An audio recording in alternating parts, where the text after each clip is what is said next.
Nagbawas lang po ulit ako ng isang alaga, native. Dahil isang request ng ating kanayon, ang lulutuin ko. Sino ba naman ang hindi matatakam kapag native ng pinag-uusapan? At dahil lumalaki na yung aking mga alaga, siksikan na sa kulungan, kaya nagbawas ulit ako. Dahil ito yung kasarapang katayin, paitlugin. Ito kasi yung panahong nag-iipon sila ng taba, natutunan ko sa aking mga magulang. Yung iba naman na walang alaga, mas gusto nila yung nangingitlog na dahil mas madali itong dakmain. Common na nga dito ang tinola at adobo, kaya ngayon sa ibang paraan naman ang pagluluto. Kaya sunod lang ako naggisa ng sibuyas, bawang, luya para sa aroma. Saka ko inilagay yung karne at patis na pampaalat, chicken cubes na pampalasa, saka paminta. Patutuyuin ko lang ito ng katas hanggang sa magmantika. Ito kasi yung paraan ko upang mawala yung lansa hanggang sa masangkot siya. At nang matuyuan, saka ko ito binalikan. Dito ko na isinama yung laman loob para hindi madurog agad. Saka naglagay ng toyo at tubig na pantay lang sa laman, saktong pampalambot lang ng karne. At dahon ng laurel na pampabango. Para din siyang adobo, pero may kaunting twist.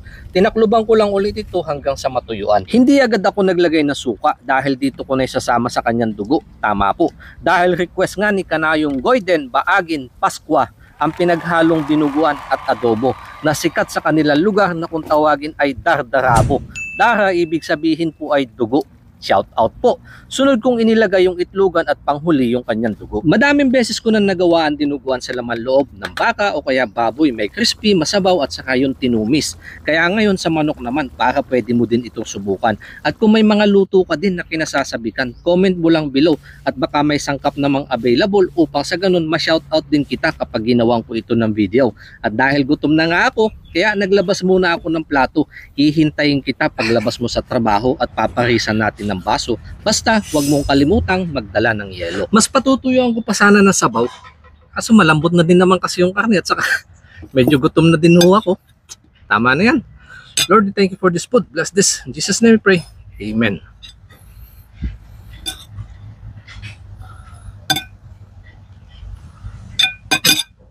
Hindi ko nilagyan ng sili dito. Naghiwalay na lang ako. Kasi kakain din ho yung mga anak ko.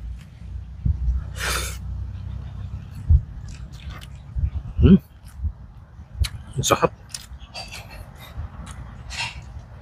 Yung alat, tsaka asim sa bibig.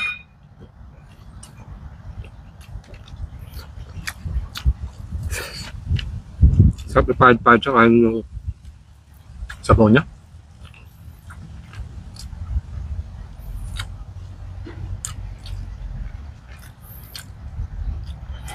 Wala na din hong patis kasi nga ayos naman na to.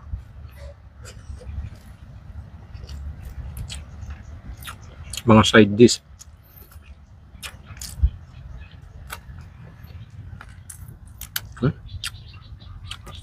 Tatabi ko nga ito mga ito. Mamaya babanatan yung mga buto-buto. Grabe. Ang lambot.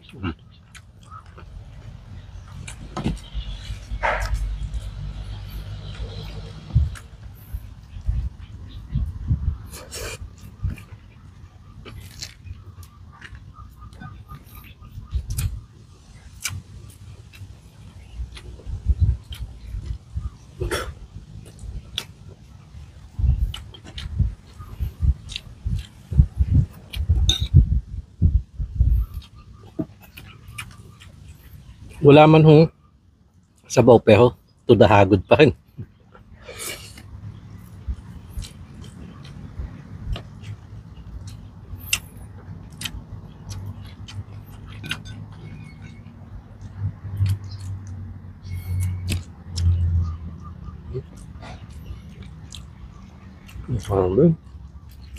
Kalas ng buto.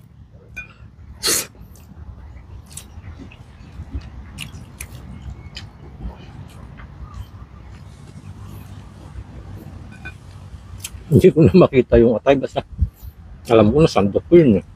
Ito.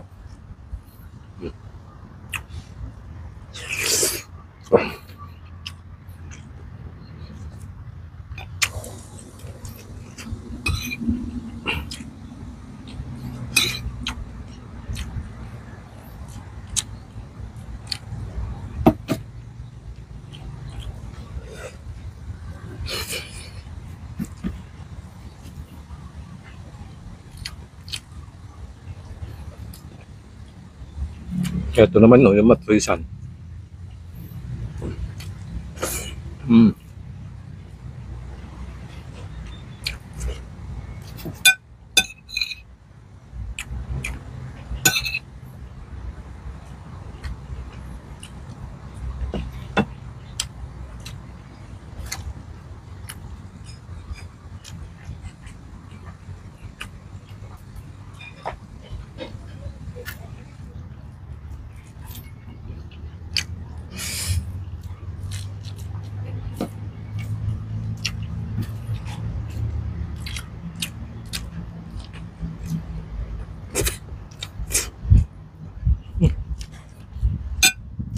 Ang lasa.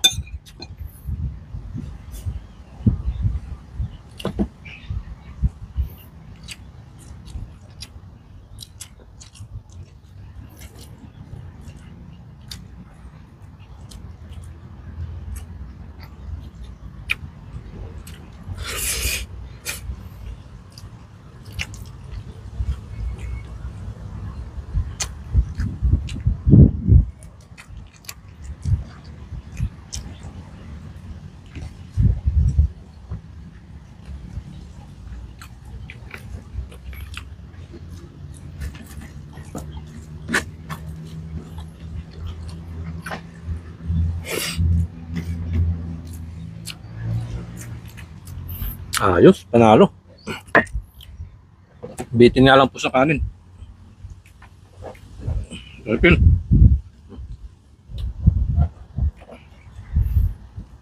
Sarap.